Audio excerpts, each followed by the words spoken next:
Bonjour à tous et bienvenue sur KTO pour le QCM, et pas n'importe quel QCM, le quiz du Chrétien en marche, la grande finale. Ils sont là, 3 redoutables candidats, vous les connaissez, vous les avez vus en début de mois, au milieu de mois, en fin de mois pour certains. Ils sont de retour et ils vont tenter de gagner le grand voyage. Je ne sais pas si tous les chemins mènent à Rome, mais ce qui est sûr, c'est que le chemin aujourd'hui de ce jeu mène à Rome. Et comme Rome ne s'est pas faite en un jour, eh bien c'est un week-end qu'on offre aux grands gagnants aujourd'hui, offert par Bipel. Un week-end tout compris, déplacement, pension en 3 étoiles, pension complète, pour assister à la canonisation de Jean-Paul II et Jean XXIII. C'est un magnifique cadeau qu'on vous offre aujourd'hui. Qui va gagner ce cadeau? Eh bien, présentation avec nos 3 candidats. Alors, Agnès, bonjour. Bonjour. On se rappelle de vous, la France entière se rappelle d'Agnès, bien sûr.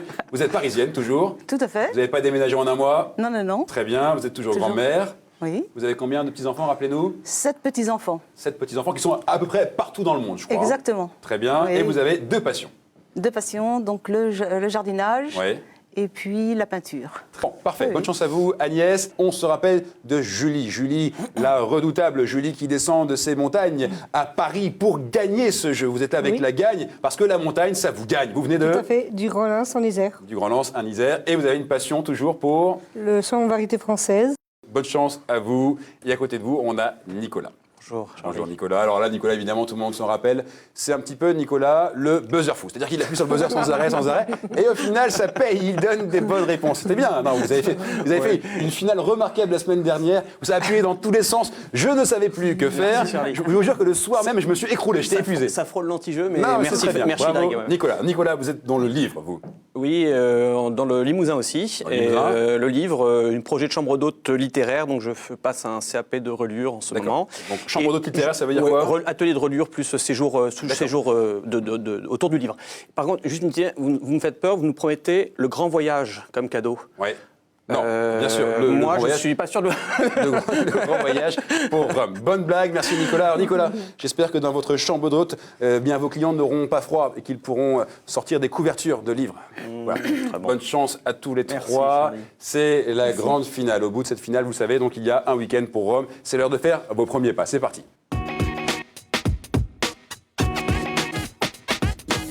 Bon, ça rigole sur ce plateau, c'est bien. L'ambiance est décontractée. Pourtant, c'est une grande finale, donc souvent c'est stressant, mais là c'est bien. Tant mieux. Oui. Agnès, on commence avec vous. Vous connaissez le principe, vous avez 2 minutes. Oui. 2 minutes complètement cool, juste pour donner un maximum de bonnes réponses. Vous êtes Entendu. prête? Je suis prête. Vous aviez fait combien dans l'émission 1 sur cette manche? 5. 5. Alors, l'idée c'est de faire mieux que 5. Comme ça, vous batteriez votre record personnel. Entendu. Attention, 2 minutes, Agnès. Top chrono. Que signifient les mots latins noli me tangere? Ne me quitte pas, réponse A. Ne me touche pas, réponse B. Ou alors, ne me choisis pas, réponse C. Que signifient les mots latins noli me tangere?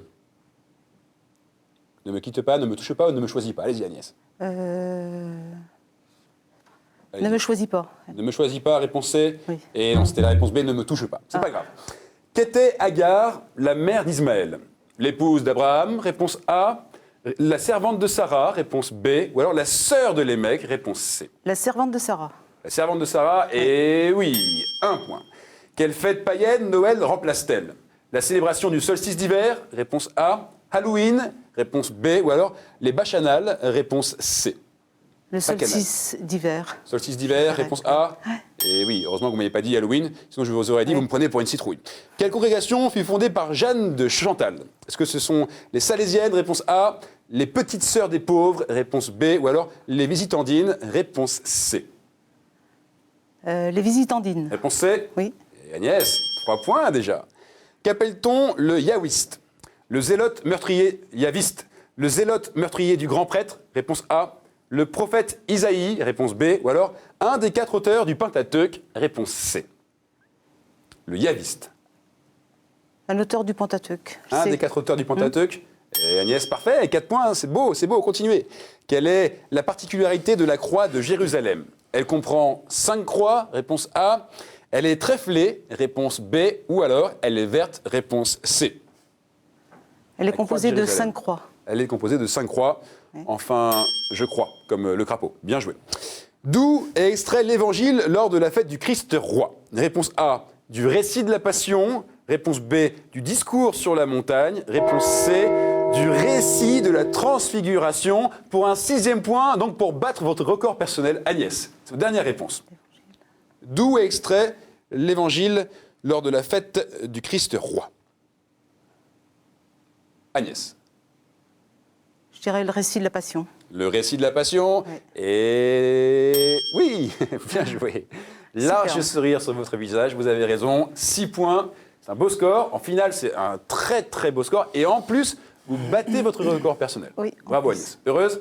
Très heureuse. Parfait. Alors, Julie, à vous maintenant de battre votre record personnel. Vous aviez fait combien? 5. 5 aussi? Bon, alors c'est parti. Là, par contre, il faudrait faire 7. Comme ça, vous seriez en tête. D'accord? Vous êtes prête? Oui. Vous avez, vous aussi, 2 minutes. 2 minutes pour essayer de faire 7 et prendre la tête. Attention, Julie. Top, parti. Quel métier exerçaient les publicains? Ils étaient architectes, réponse A. Scribe, réponse B. Ou alors collecteurs d'impôts, réponse C. Collecteur d'impôts. C. Collecteur d'impôts, réponse C. Et c'est pas du pot. Bien joué. Quel compositeur et pianiste français mit en musique le dialogue des Carmélites en 1957? Maurice Ravel, réponse A. Francis Poulenc, réponse B. Camille Saint-Saëns, réponse C. Maurice Ravel. Maurice Ravel? Et non, là vous avez manqué une S, c'était Francis Poulenc, réponse B. Lequel de ces papes ne fut pas canonisé? Est-ce que c'est Pie V, réponse A, Pie VII, réponse B, ou Pie X, réponse C? Pie 7. Pie VII, réponse B? Et oui, 2 points. Quelle était la particularité des grains des chapelets portés par Henri III à sa ceinture? C'était des têtes de mort, réponse A. Ils étaient en marbre, réponse B. Ils étaient 12 par dizaines, réponse C. En marbre. En marbre? Ah, et là vous êtes tombé sur un os parce que c'était des têtes de mort, réponse A. Parmi les premiers jésuites à pénétrer en Chine, il en étudie la langue et la culture et est reconnu comme un authentique lettré chinois. Qui est-ce?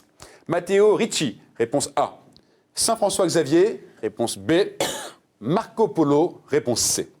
Matteo Ricci. Réponse A. Julie, 3 points. Quel est le sujet des actes des apôtres? La fin du monde, réponse A. Les miracles de Jésus, réponse B. Ou alors l'histoire des premiers chrétiens, réponse L'histoire C. des premiers chrétiens. L'histoire des premiers chrétiens, réponse C. Et 4 points. On continue. Dans quel pays eurent lieu, à partir de 1981, les apparitions de Notre-Dame de Kibéo? Au Guatemala, réponse A. Au Rwanda, réponse B. Ou alors à Taïwan, réponse C. Au Rwanda. Réponse B. Mais oui, 5 points. Vous allez donc pouvoir battre vos records avec cette dernière question. Quel roi surnomma les franciscains cordeliers en raison de leur ceinture? Est-ce que c'est Henri II? Réponse A. Est-ce que c'est Louis IX? Réponse B. Ou alors est-ce que c'est Charles VII? Réponse C. Pour un 6e point, pour battre votre record Louis et pour IX. égaliser avec Agnès. Louis IX. Louis IX, réponse B? Bien joué, Julie. Formidable. C'est formidable ce qui se passe. Alors on leur dit, faites 6, ils font 6. Pour l'instant, c'est un jeu parfait. Vous êtes donc à égalité avec Agnès et je reviendrai vers vous dans quelques instants pour vous départager. Le temps, d'abord, eh bien, d'aller voir notre ami Nicolas. Nicolas, il faut faire 7 pour prendre la tête. C'est faisable. Vous êtes prêts? On va essayer, oui. Parfait. Vous avez 2 minutes. 2 minutes en toute concentration. Attention, Nicolas. Top chrono. Quel est le nom de la première exhortation apostolique du pape François en novembre 2013? Gaudium Spes, réponse A. Evangelii Nuntiandi, réponse B. Ou alors Evangelii Gaudium, réponse C. Et je le sais. Evangelii Gaudium. Le C. Oui, bien joué, bonne réponse. Selon sœur Faustine, quelle est l'heure de la miséricorde à laquelle Jésus a demandé de prier? Est-ce que c'est minuit? Réponse A. Est-ce que c'est midi? Réponse B. Ou est-ce que c'est 15 heures? Réponse C. Je dirais midi. Midi? B. Et non, c'était la réponse C. C, 15 heures. Quel titre porte le patriarche suprême de l'Église apostolique arménienne? Le catholicos de tous les Arméniens, réponse A. Le grabar, réponse B. Ou alors le karékin, réponse C. Oh, le premier me va bien, là. Le catholicos de tous les Arméniens? Oui. Eh oui, 2 points. Quelle était la couleur dominante du blason de Paul VI?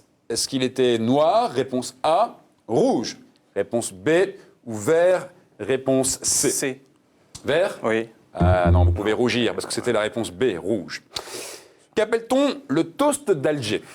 Un serment d'évangéliser l'Algérie, réponse A. La fondation des Jésuites, réponse B. Ou alors un discours du cardinal Lavigerie, réponse C. Réponse C. Oui. Et 3 points. Que précise la présentation générale du missel romain à propos du calice? Il doit être en une matière non poreuse, réponse A. Il doit ressembler au Saint Graal, réponse B. Il doit éviter de ressembler au ciboire, réponse C. Je dirais la A. La A, il doit être en matière non peureuse. Et oui, 4 points. Dans quel texte sont nommés les rois mages? L'évangile de Luc, réponse A. L'évangile arménien de l'enfance, réponse B. Ou alors l'évangile de Marie, réponse C. Luc A. Luc, réponse A. Et non, c'était l'évangile arménien de l'enfance. Et vous n'avez plus de temps. Le gong a retenti. Nicolas, 4 points. C'est bien, 4 points. Oui, c'est bien. On va s'en contenter. C'est bien joué, bien joué, bien joué. 4 points, Nicolas. Agnès, Julie, on va maintenant vous départager, d'accord? Entendu. Les mains sur le buzzer. Nicolas, vous restez cool, vous respirez. Voici la question pour départager Agnès et Julie. Dans quelle église l'archimandrite est-il appelé Vardapé? Réponse A, l'église apostolique arménienne. Réponse B, l'église orthodoxe Sildave. Réponse C, l'église missionnaire Bordure. Agnès. La B. La B, l'église orthodoxe Sildave? Oui. Non. Julie, appuyez, oui. La A. La A, l'église apostolique arménienne? Et 7 points, Julie, bravo. Vous prenez donc la tête de cette manche, suivie de Agnès avec 6 points. Juste derrière, Nicolas avec 4 points. Je vous l'annonçais au départ, il y a du niveau. Et c'est normal, c'est la grande finale. On ne part pas à Rome comme ça. Qui va gagner? Eh bien, allons sur le chemin, le vrai.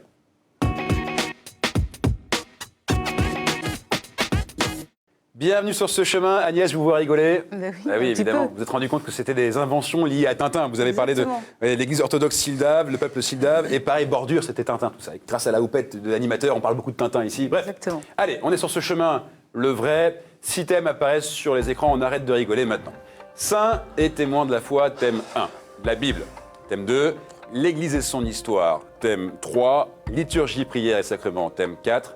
Art, culture et foi, thème 5. Et puis la fameuse question providentielle, question qui me fait sourire. Je l'aime beaucoup celle-ci, mais évidemment, vous faites ce que vous voulez. Julie, vous êtes arrivée en tête de la première manche. Vous choisissez donc 2 thèmes. La Bible, comme pour pas changer la première. Oui, vous ne changez pas les bonnes habitudes. Très bien, la Bible. Et saint et témoin de la foi. Saint et témoin de la foi. Très bien. Agnès, vous êtes arrivée 2e. Choisissez un 3e et dernier thème. Donc liturgie, sacrement et prière. Vous êtes sûr? Oui. On ne revient pas sur sa décision? Non, non, non. Parfait. Vous êtes donc convaincu. Et Nicolas, sachez-le, les femmes ont pris le pouvoir sur ce plateau. Elles vous ont imposé 3 thèmes. Les thèmes sont la Bible, Saint et témoin de la foi, et liturgie, prière et sacrement. Ça vous va, Nicolas? Ah oui, j'aurais pris les trois qui restent, mais bon, c'est pas grave. Eh bien, vous voyez comme quoi ce jeu est bien fait. Il y a une logique, il y a une logique. Allez, les compteurs repartent à 0. Je vous rappelle quand même qu'il y a une place pour Rome. Ce n'est pas rien, donc concentrez-vous. Vous avez du temps pour nous épater et avancer sur ce chemin. Les compteurs repartent à 0. Attention, question Bible. Mon nom signifie Dieu a guéri. Parmi Nicolas. Il y avait. Il y avait non. Non, il y avait non. Agnès. Raphaël. Raphaël. Bien joué. Ah, c'est très très bien joué. Je ne pensais pas que Bien fort. vous l'auriez aussi vite celle-ci. Mon nom signifie Dieu a guéri. Bon, après, on continue la question et on terminait par une belle ville du Var porte mon nom. On attendait Saint-Raphaël. Agnès, c'est très très bien commencé. Vous marquez ce premier point. Vous faites donc le premier pas sur ce chemin. Question C'est maintenant, très dur. Bible. Je fus nommé en l'an 6 de l'ère chrétienne par le gouverneur de Syrie, Quirinius, puis déposé en l'an 15 par le procurateur de Judée. Je vis mes fils me succéder, puis en 18, mon gendre. Mais le titre correspondant à notre fonction était accordé à vie, ainsi que certaines prérogatives. C'est pourquoi ce titre et ma personnalité puissante me permirent d'exercer une longue et profonde influence pendant le pontificat de mes successeurs, notamment de Caïphe. Lors du procès de Jésus, c'est celui-ci, grand prêtre en fonction, qui présida le Sanhédrin, mais le 4e évangile précise qu'avant cette séance... Non. Ah, Julie. Pilate, mais non. Pilate? Non. Non. Agnès? Anne. Anne? Oh, oui, bien sûr. Effectivement, Anne ou Anan, grand prêtre, on cherchait. Bien joué. Agnès, 2 points, c'est joliment joué Agnès. Vous êtes bien engagé pour aller sur le sprint final. Question maintenant, liturgie, prière et sacrement, Julie, Nicolas. J'ai envie de dire vraiment cette fois-ci, allez-y quoi. Allons-y. Je suis un prénom d'empereur romain, mais telle n'est pas la raison pour laquelle j'apparais dans une question sur la liturgie. Je suis lié aux coutumes des Israélites et à leur habitude de marquer l'importance d'une célébration. Les catholiques ont repris cet usage qu'ils réservent désormais exclusivement à Noël et à Pâques. Je désigne d'abord le dernier jour, clôturant ces festivités majeures, puis donne mon nom à toute la période de festivités. Nicolas. Octave. Oh là là, oui! Octave, bonne réponse. Vous l'aviez, Julie? Vous l'aviez, super. Bien joué, Nicolas. Bien joué. 1 point, ça c'est très bon pour vous, c'est bon pour vos affaires. Julie, il faut absolument y aller avec cette question Bible. On s'approche de la fin des questions, si vous voulez revenir dans la partie. Question Bible. Mon prénom signifie en hébreu abeille. Prenez votre temps. Mon prénom signifie en hébreu abeille. Mon histoire... Abeille, vous avez dit? Abeille, oui, absolument. Mon histoire est contée à 2 reprises, dans 2 chapitres distincts du livre des Juges. Le second est un chef-d'œuvre de poésie et l'un des premiers portraits d'une femme dans un rôle héroïque. Je fus la seule femme parmi les juges d'Israël faisant lever une armée contre un roi de Canaan et offrant 40 ans de paix à mon peuple. Mon prénom de prophétesse, Nicolas. Attention. Sarah. Sarah? Non. Mon prénom de prophétesse fut peu porté en milieu chrétien jusqu'au... Julie. Anne. Vous dites? Anne. Anne? Non. Agnès? Judith. Judith? Oui, non. Je suis Déborah. d'accord. Oui, absolument. Déborah. Apparemment, on a encore le temps de faire une question, Julie. Vous pouvez donc revenir dans la partie. Agnès 2, Nicolas 1, Julie 0. Si vous ne répondez pas à cette question, Julie, à mon avis, ça sent le roussi en Russie. Voici la question. Saint et témoin de la foi. Né dans une famille de 13 enfants, je fus, entre 1950 et 1980, une des filles... Agnès. Guy Gilbert. Guy Gilbert? Non. Non. Quand même pas ça. Julie, Nicolas, vous êtes seul en course. Je fus entre 1950 et 1980 une des figures les plus estimées et les plus controversées de l'épiscopat de mon pays. Prenez votre temps. Nicolas. C'est le Don Elder Camara. Oh oui. Ah, c'est bien joué, Nicolas. Julie, vous l'aviez? Bon, aucun regret là-dessus, Nicolas. 2 points. Agnès, 2 points. C'était un très très beau chemin. Le paysage était beau? Oui, beau paysage, des belles questions, etc. Julie, malheureusement, vous n'avez pas réussi à en mettre ce compteur en marche. Parfois, c'est dur, je suis d'accord avec vous. Bien joué. Vous n'êtes pas déçus quand même? Non, pas du tout. C'est une belle expérience. Tout à fait. Et vous repartez chez vous, dans les montagnes, là-bas dans l'Isère, retrouvez la neige et vous repartez avec ce très joli cadeau. Regardez. Les librairies Siloé et les éditions MAM vous offrent la toute nouvelle Bible liturgique. Publiée par les évêques catholiques francophones, fruit de 17 années de travail, cette traduction rassemble tous les textes lus dans la liturgie et la catéchèse. Julie, la Bible, vous l'aviez? Très bien, je la Vous voulais. l'aviez, mais pas celle-ci, évidemment. Bon. Merci beaucoup. Vous pouvez... Ça va me servir pour la catéchèse et le catéchuménat, si je reprends le Absolument. catéchuménat. Et surtout, on salue toute la chorale. On salue la chorale Tivolaire, dont je fais partie depuis 3 ans. Absolument. Agnès, Nicolas, au revoir Julie. Merci beaucoup. Agnès, Nicolas, eh bien, l'heure est grave. Qui de vous deux sera le chrétien en marche du mois? Qui pourra dire « Je suis allé à Rome, assister à la canonisation de Jean-Paul II et Jean XXIII » Eh bien, on va le savoir tout de suite. C'est le sprint final.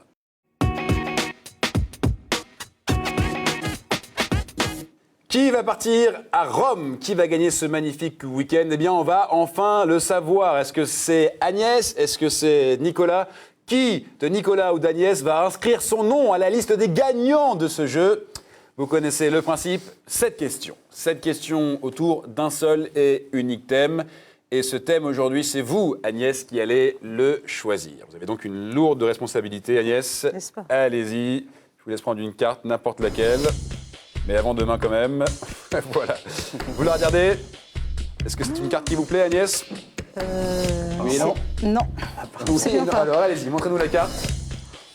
C'est quand même très très dur. Les théologiens, effectivement. Ça peut paraître un peu balèze comme ça, mais on ne sait jamais. On ne sait jamais ce qu'il y a derrière. Théologiens, 7 questions sur les théologiens. Nicolas, ça vous va les théologiens? Oui, ça me va, oui. Bon, parfait. 7 questions donc sur les théologiens. Au bout de ces 7 questions, vous le savez, maintenant, c'est Rome. Donc ce n'est pas rien. Agnès, Nicolas, voici la première question de ce sprint final. Quel théologien défendit le jansénisme en publiant Les Provinciales et nous laissa ses pensées? Nicolas. Pascal. Et c'est très bien joué. Agnès, vous l'aviez, bien sûr. Un peu tard. Un peu tard. C'est pas grave. Oui. En tout cas, c'est un bon signe. Ça veut dire que les questions sont abordables. On peut y répondre. Nicolas, avec ce Blaise Pascal, eh bien, vous marquez un premier point. Félicitations. Deuxième question de ce sprint final. Quelle collaboratrice du philosophe allemand Edmund Husserl, devenue religieuse carmélite? Nicolas. Edith Stein. Edith Stein, oh là là, ouais, ça c'est très très bien joué Nicolas. Quelle collaboratrice du philosophe allemand Edmund Husserl, devenue religieuse carmélite, est morte à Auschwitz? Et vous avez dit Edith Stein, et c'est la bonne réponse, c'est la sœur Thérèse Bénédicte de la Croix, effectivement. Bravo, Agnès, vous l'aviez? Oui, bon, tout à allez, fait. maintenant il faut y aller parce qu'apparemment, je vais vous annoncer un truc, Nicolas est rapide, il est en forme, donc il ne faut pas le laisser prendre de l'avance. À 2 points d'avance, tout est encore faisable. Voici la troisième question. Quel bienheureux Britannique, inspiré par les pères de l'Église et converti, ne portait pas de jeans, mais la pourpre cardinalis? Cardinal Newman. Oh là là, mais alors là, Nicolas, qu'est-ce qui se passe? Transformation. Entre la précédente émission, ça allait dans tous les sens. Et là c'est concentré, c'est droit, c'est clair. Et vous dites Newman, et c'est une bonne réponse. 3 points. Vous l'aviez, Agnès? Oui, tout à fait. Allez, c'est bien. Ça veut dire que vous les avez, les réponses. Oui, c'est une question de rapidité, là. Il faut y aller. Pas de problème. Voici la 4e question. Il serait quand même temps d'y aller, Agnès. Sans vouloir vous mettre la pression. Non, mais bon. Allez, c'est parti. Voici la question. À quel ordre religieux appartenait le théologien et cardinal Henri de Lubac? Agnès. Dominicain. Et non. Nicolas. Jésuite. Jésuite, oui, la compagnie de Jésus. C'est bien joué. Nicolas est là aujourd'hui, rien à dire. Hein. Il est bien présent. La compagnie de Jésus. Autre question, 5e question. Qui est l'auteur espagnol de la montée du Carmel? Nicolas encore. Saint Jean de la Croix. Ouais. Alors là, Nicolas, fort, terrible, bien. Saint Jean de la Croix. Agnès, il est fort, Nicolas, il n'y a rien à dire. Hein. Pas de regret aujourd'hui. Voici la 6e question. Quel prêtre de Rotterdam, prince des humanistes de la Renaissance, critiqua l'Église, mais ne suivit pas le protestantisme qui niait le libre arbitre? Vous pouvez répéter la question? Bien sûr, je la répète. Quel prêtre de Rotterdam, prince des humanistes de la Renaissance, critiqua l'Église, mais ne suivit pas le protestantisme qui niait le libre arbitre? Nicolas. Excusez-moi, je vais dire une bêtise, mais... Allez-y, dites-la quand même. Non, je la dis Non, pas. pas de bêtises. Je passe mon tour. Alors, c'est pas bon. Attendez, on va entendre un mauvais bruit. Agnès, appuyez, Agnès. J'ai pas bien compris, mais... Appuyez. Alors, je vous relis la question, Agnès. Quel prêtre de Rotterdam, prince des humanistes de la Renaissance, critiqua l'Église, mais ne suivit pas le protestantisme qui niait le libre arbitre? Prince humaniste. Ah oui, peut-être, excusez-moi. Agnès, allez-y. Vous l'avez? Non? Bah non, Alors, attendez, on va entendre un mauvais J'aurais dit bruit. une bêtise. Nicolas, appuyez. Vous dites Erasme. Nicolas, fort. Erasme, bien joué, super bien joué, Nicolas. Merci. Marqué un Ça me 6e revient. point dans cette manche. Allez, Agnès, on est là pour l'honneur maintenant. La dernière oui, là, question. c'est l'honneur. Il est très fort, Nicolas, je dois dire. Là, c'est bon. il nous surprend. On savait qu'il était fort, mais C'est là, il super. nous épate. Là, il a tout envoyé. là. C'est super. Voici la 7e question, Agnès, pour l'honneur. Au XXe siècle, quel est le nom de famille des 2 frères jésuites théologiens prénommés Hugo et Karl? Nicolas, encore vous? Rameur. Comment? Rameur. Rameur. Vous dites? Eh Ouais, oui, bonne Karl réponse. Rameur. Raneur, précisé. Raneur. bravo. Mais vous l'aviez, bonne réponse. Nicolas, très bien joué. Agnès vous applaudit. Et oui. franchement, on peut là. C'est Je vous gentil. applaudis. Non, mais vous- Grand bravo, Nicolas, avec Alors là- 7 points aujourd'hui. Nicolas, non seulement vous êtes le chrétien en marche de la semaine, mais vous êtes le chrétien en marche du mois. Bravo à vous, Nicolas. Je suis content parce que je sais que je vais faire à qui je vais faire Mais ça, plaisir. c'est bon. Là, franchement, vous pouvez être heureux. C'est un beau cadeau. Là, Agnès, félicitations à vous aussi. hein. C'est une belle partie. J'étais content de jouer avec gentil. Agnès. Très C'est sympa. super. Ouais. J'étais ravi de faire. Bon, votre c'est gentil, connaissance. c'est gentil. Agnès aussi, Mais très il y bonne avait beaucoup de candidate. questions, mais beaucoup trop tard, quoi. C'était... Ouais, bien sûr. Nicolas, en tout cas, vous le savez, vous êtes le chrétien en marche du mois c'est et vous super. repartez pas les mains vides. Regardez ce très beau cadeau qui vous est offert ce mois-ci par KTO. Regardez. L'agence de voyage Bipel vous offre un week-end à Rome pour assister aux canonisations de Jean-Paul II et Jean XXIII. Au cœur de l'événement mondial, vous participerez à la veillée au Circo Massimo et à la messe Place Saint-Pierre. Un séjour inoubliable. Voilà, Nicolas, mon ami, Merci, très Charlie. bien joué. Félicitations. Heureux donc de partir à Rome. Beau week-end. Très content. C'est Très pas rien. heureux. Vous allez assister à un moment J'aime historique. beaucoup l'Italie, Rome en particulier. Oui, Donc, c'est un très joli village et en même temps. C'est très joli. Bravo à vous, Nicolas. Agnès déçue, forcément. Vous avez fait un beau petit peu, parcours. mais, vous avez ravi- fait un ravi super d'être venue. parcours jusque-là, donc C'est soyez gentil. ravis. Et en plus, Agnès, vous le savez, vous repartez pas les mains vides. Regardez ce qu'on vous offre. Madame, cette médaille miraculeuse en or 18 carats vous est offerte par Laudate. À l'image de la Vierge Marie, ce bijou précieusement conçu prendra toute sa valeur spirituelle autour de votre cou. Bon, ça vous a plu l'expérience? Extraordinaire. Vous la recommandez, l'expérience? Ah oui, tout à fait. Bon, parfait, Ah oui, parfait. oui. Oui, effectivement. Je vais faire venir tous mes amis. Il faut que vous fassiez venir vos amis. Venez vous aussi si vous voulez venir jouer, parce que ce qui vient de se passer pour Nicolas, pour Agnès, peut aussi vous arriver à vous. Il y a encore de magnifiques séjours à gagner dès le mois prochain. Soyez au rendez-vous. Un seul site internet pour s'inscrire et jouer en ligne. Rendez-vous la semaine prochaine pour de nouvelles aventures. Et d'ici là, vous connaissez un petit peu le dicton, hein, c'est rester en marche. Bonne semaine. Bye bye.